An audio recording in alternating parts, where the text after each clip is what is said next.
কোরআনে কারীমের নগদ নগদ পুরস্কার। যে ব্যক্তি কোরআনে কারীমকে তেলাওয়াত করবে প্রত্যেক অক্ষরে অক্ষরে 10 করে নাকি আল্লাহ রব্বুল আলামিন আমলনামায় লিখে দিবেন।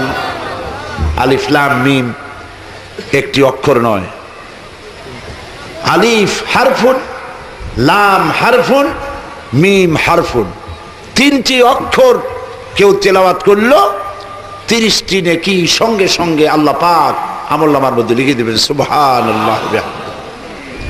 সুতরাং এই কোরআন আল্লাহ রাব্বুল আলামিন পৃথিবীর মানুষের বোঝার জন্য দিয়েছেন। আমরা বুঝি না, সেই জন্য আমাদের কিসমত নষ্ট হয়েছে। সূরা ফাতিহা, সূরা ফাতিহা লা সালাতা ইল্লা বিফাতিহাতিল কিতাব। সূরা ফাতিহা ছাড়া নামাজ হয় না। কেন হয় না?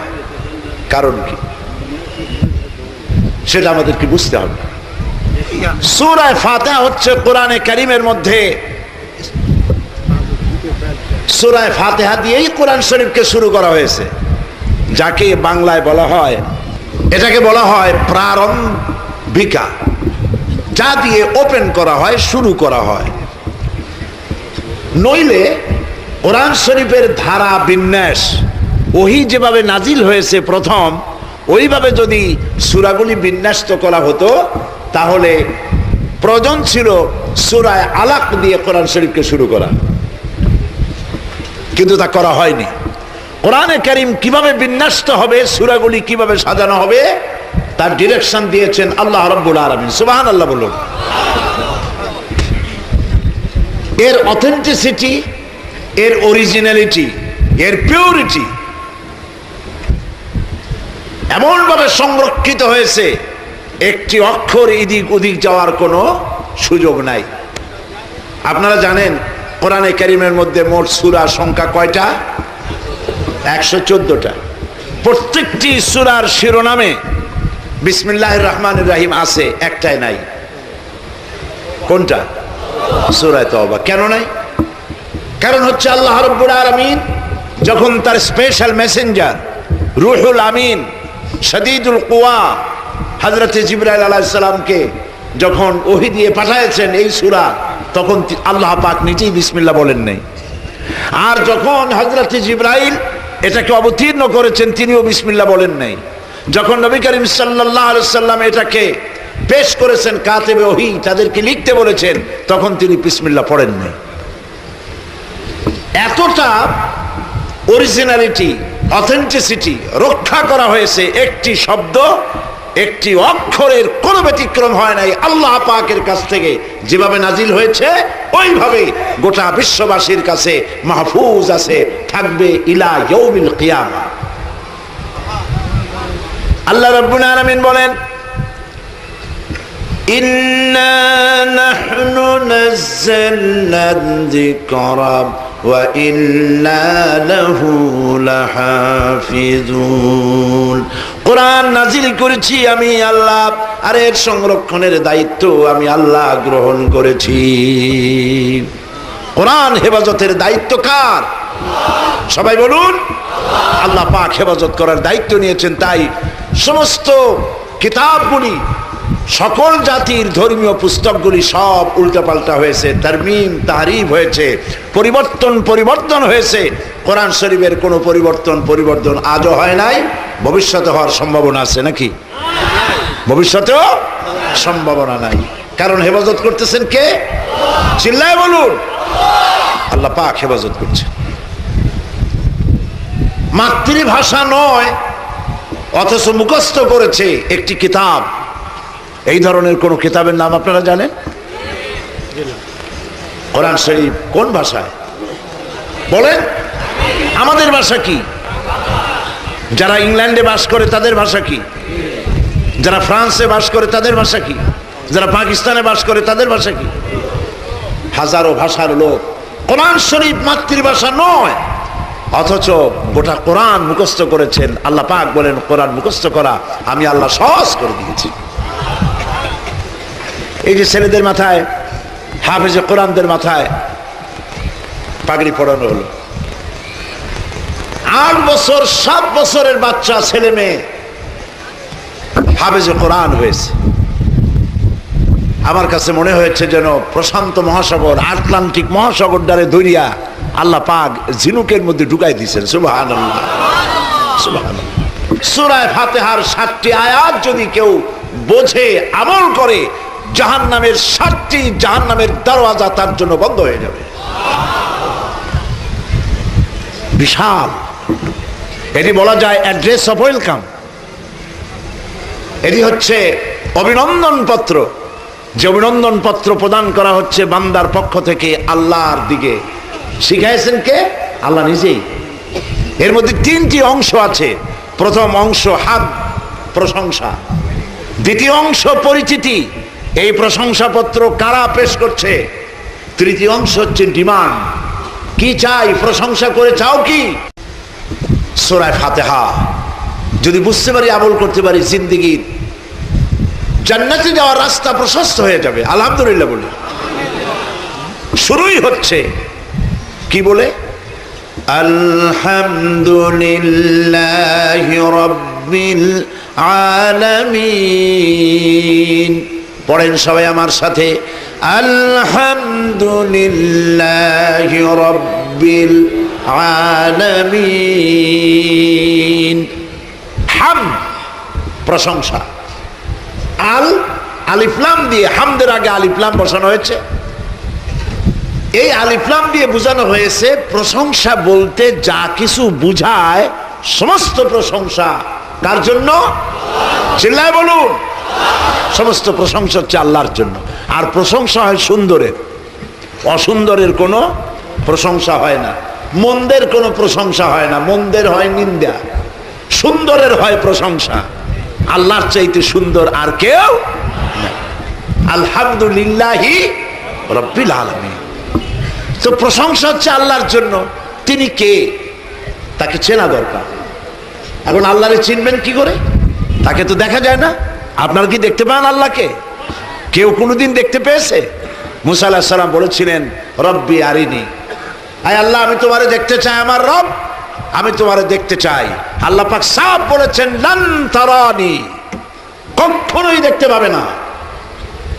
লা তুদরিকুহুল আবসার, কোন দৃষ্টি শক্তি তার দৃষ্টি শক্তির সীমার মধ্যে আমি আল্লাহকে সীমাবদ্ধ করতে পারবে না। সুবহানাল্লাহ। তো আল্লাহরে তো দেখা যাবে না।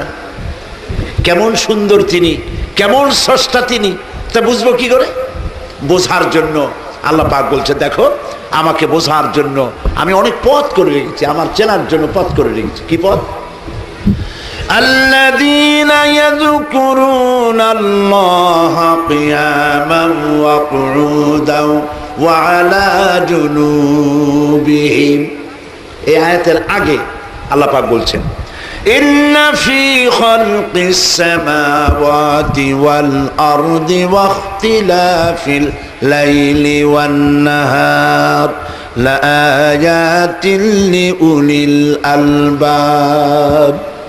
নিশ্চয়ই আকাশ আর জমিনের সৃষ্টির ভেতরে, রাত আর দিনের পরিবর্তনের ভেতরে যারা জ্ঞানবান তাদের জন্য আমি রেখেছি নিদর্শন। সুবহানাল্লাহ বলে। নিদর্শন রেখেছি কাদের জন্য? বুদ্ধিমানদের জন্য নয়, জ্ঞানবানদের জন্য। আল্লাহ পাক নিজেকে আলিম বলেছেন এবং বলেছেন আমি জ্ঞান দান করেছি, বুদ্ধি দান করেছি। কথা আল্লাহ পাক কোরআন শরীফে বলেন নাই। আল্লাহ পাক বলেছেন, ওয়ালাকাদ আতাইনা লুকমানাল হিকমা, আমি লোকমানকে কি দান করেছি? বুদ্ধি না জ্ঞান? জ্ঞান দান করেছি। ওয়ালাকাদ আতাইনা দাউদা ওয়া সুলাইমানা ইলমা, আমি দাউদ এবং সুলাইমানকে কি দিয়েছি? জ্ঞান দান করেছি। আল্লাহ পাক কোরআন শরীফে কথা বলেন নাই যে আমার কাছে দোয়া করো, আয় আমার রব আমাদের বুদ্ধি বাড়িয়ে দাও, এই কথা বলেন নাই। কি বলেছেন? রব্বি জিদনি ইলমা। পড়েন না, রব্বি জিদনি ইলমা, রব্বি জিদনি ইলমা, আয় আমার রব আমার জ্ঞানকে তুমি বৃদ্ধি করে দাও। সুবহানাল্লাহ।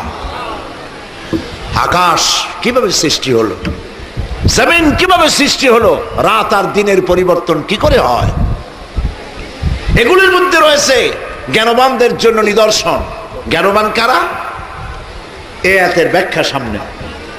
আল্লাযীনা ইয়াযকুরুনাল্লাহা وقياما وقعودا وعلى جنوبهم জ্ঞানবান হচ্ছে ওই সব মানুষ যারা দাঁড়ানো অবস্থায়, বসা অবস্থায়, শোয়া অবস্থায় আমার সৃষ্টি নৈপুণ্যতা নিয়ে চিন্তা করে, গবেষণা করে, আর চিন্তা গবেষণা করে এক পর্যায়ে গিয়ে খেয়ে হারিয়ে ফেলে বলে রব্বানা মা খালাকতা হাদা বাতিলা সুবহানাকা ফাকিনা আযাবান নার। আল্লাহ তাআলা কোনো কিছুই তুমি নিরর্থক সৃষ্টি করো নাই, সবগুলি মানুষের খেদমতে তুমি সৃষ্টি করেছো। বড় বড় বিজ্ঞানীরা বলেছেন হিমালয় পাহাড়ের উচ্চ শিখর থেকে শুরু করে আটলান্টিক মহাসাগরের অতল তলদেশ পর্যন্ত যেখানে যা কিছু আছে সব মানব সেবায় নিয়োজিত। সুবহানাল্লাহ। এই জন্য মোরাকাবা কি? চাদর একটা মুড়া দিয়া তারপরে চোখ বুঝিয়া ওই যে কলবের কথা বলেছেন, কলব সাফ করা। ইল্লাল্লাহ এত জোরে বলে মসজিদের ছাদ ফাটিয়ে যাওয়ার কায়দা। কলব তাতে থাকলেও পারে, গেলেও পারে। মোরাকাবা গবেষণা করা, আল্লাহর সৃষ্টি নৈপুণ্যতার উপরে, কলা কৌশলের উপরে গবেষণা করো। নবীজি বলেছেন আল্লাহর সৃষ্টি কলা কুশলতার উপরে, সৃষ্টির নৈপুণ্যতার উপরে একটি ঘন্টা যদি কেউ চিন্তা করে, গবেষণা করে, রব্বুল আলামিন তার আমলনামায় 60 বছরের নফল ইবাদতের সব লিখে দিবে। এই কারণেই দিবেন আল্লাহর সৃষ্টি চিন্তা করে মানুষ মাথা নত হয়ে যাবে। দেয়ার ইজ নো গড, এই ধরনের কথা বলার মতো ছাগলামি করবে না।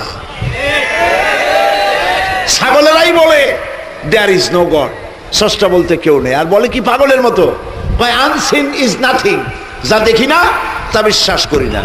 এই কথাটা বলে কিসের ব্যাপারে? আল্লাহর ব্যাপারে। যা দেখি না বিশ্বাস করি না। আচ্ছা ফুল দেখো, ফুলের তো ঘ্রাণ দেখো না, বিশ্বাস তো করো। অক্সিজেন নাই এ কথা কেউ বলবে? অক্সিজেন দেখা যায় কিন্তু বিশ্বাস তো করে। ইথার দেখা যায় না, বিশ্বাস তো করে। বাতাস দেখা যায় না, বিশ্বাস তো করে। এরপরেও আল্লাহ রাব্বুল আলামিনের অস্তিত্ব সম্পর্কে কপাল পোড়ারা অস্বীকার করে।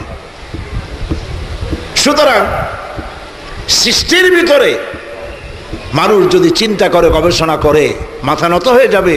আর সে বলবে রব্বানা মা খালাকতা হাদা বাতিলা, এর কোনো কিছুই তুমি নিরর্থক করে পয়দা করনি, আমাকে জাহান্নামের কঠোর শাস্তি থেকে রক্ষা করো। সুবহানাল্লাহ। তিনি হচ্ছেন আল্লাহ যিনি এসব কিছুকে সৃষ্টি করেছেন। এই সুন্দর আকাশ, এক শ্রেণীর কপাল পোড়া দার্শনিক বিজ্ঞানী তারা বলেন আকাশ বলে কিছু নাই, অনেক দূর, সেই জন্য নীলে নীলে দেখা যায়। আকাশ বলে কিছু নেই। আর বলে আল্লাহরে বিশ্বাস করি না, আল্লাহরে দেখি না। আরে বাবা, তুমি নিজেরে দেখো। তুমি আল্লাহরে দেখতে চাও, তুমি কি নিজেরে দেখো? নিজের এই যে দেহ, আপনার দেহ দিয়ে আপনার মাথার পিছনটা দেখতে কেমন, আয়নার সাহায্য ছাড়া দেখতে পারেন কি? বলেন না।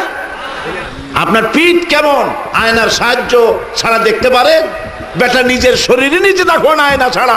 এই শরীরের স্রষ্টাকে দেখতে চাও, সাহস তো কম না। আল্লাহ রাব্বুল আলামিন তিনি সব সৃষ্টি করেছেন। প্রশংসা সেই আল্লাহর জন্য। প্রশংসা কার জন্য? আল্লাহর জন্য। এখন শিয়াল, কুকুর, বাঘ, সিংহ যেগুলি জঙ্গলে থাকে, গৃহপালিত নয়, সেজন্য গায়ে ছোট্ট ছোট্ট পশম দিয়ে দেওয়া হয়েছে। যেখানে 12 মাস বরফ পড়ে, চরম ঠান্ডা, সেই শীত প্রধান দেশে জঙ্গলি প্রাণীগুলির গায়ে লম্বা লম্বা পশম দিয়ে রব্বুল আলামিন এমন সুন্দর চামড়া কম্বলের ব্যবস্থা করে দিয়েছেন। গায়ে একটা চিরস্থায়ী কম্বল দিয়ে শরীরটাকে ঘিরে রেখেছে, যেন প্রাণী কষ্ট না পায়। তার নাম হচ্ছে রব। আল্লাহরে চেনার জন্য শীত প্রধান দেশে যাওয়ার দরকার নাই। কপাল যদি ভালো থাকে, নিজের শরীর দিয়ে আল্লাহরে চেনা যায়। সুবহানাল্লাহ। নিজের শরীরটার দিকে তাকান তো, কিভাবে আপনাকে আল্লাহ পাক তৈরি করেছেন, কি কায়দায় তৈরি করলেন। দারুণ বলেছে মানুষ হলো বান্দর। কে বলেছে? ও নিজে বান্দর, সেই জন্য মানুষকে বান্দর মনে করছে। মানুষ বান্দরের থেকে আসে নাই, মানুষ আসছে আদম থেকে, আদম আসছে মাটি থেকে। সুবহানাল্লাহ।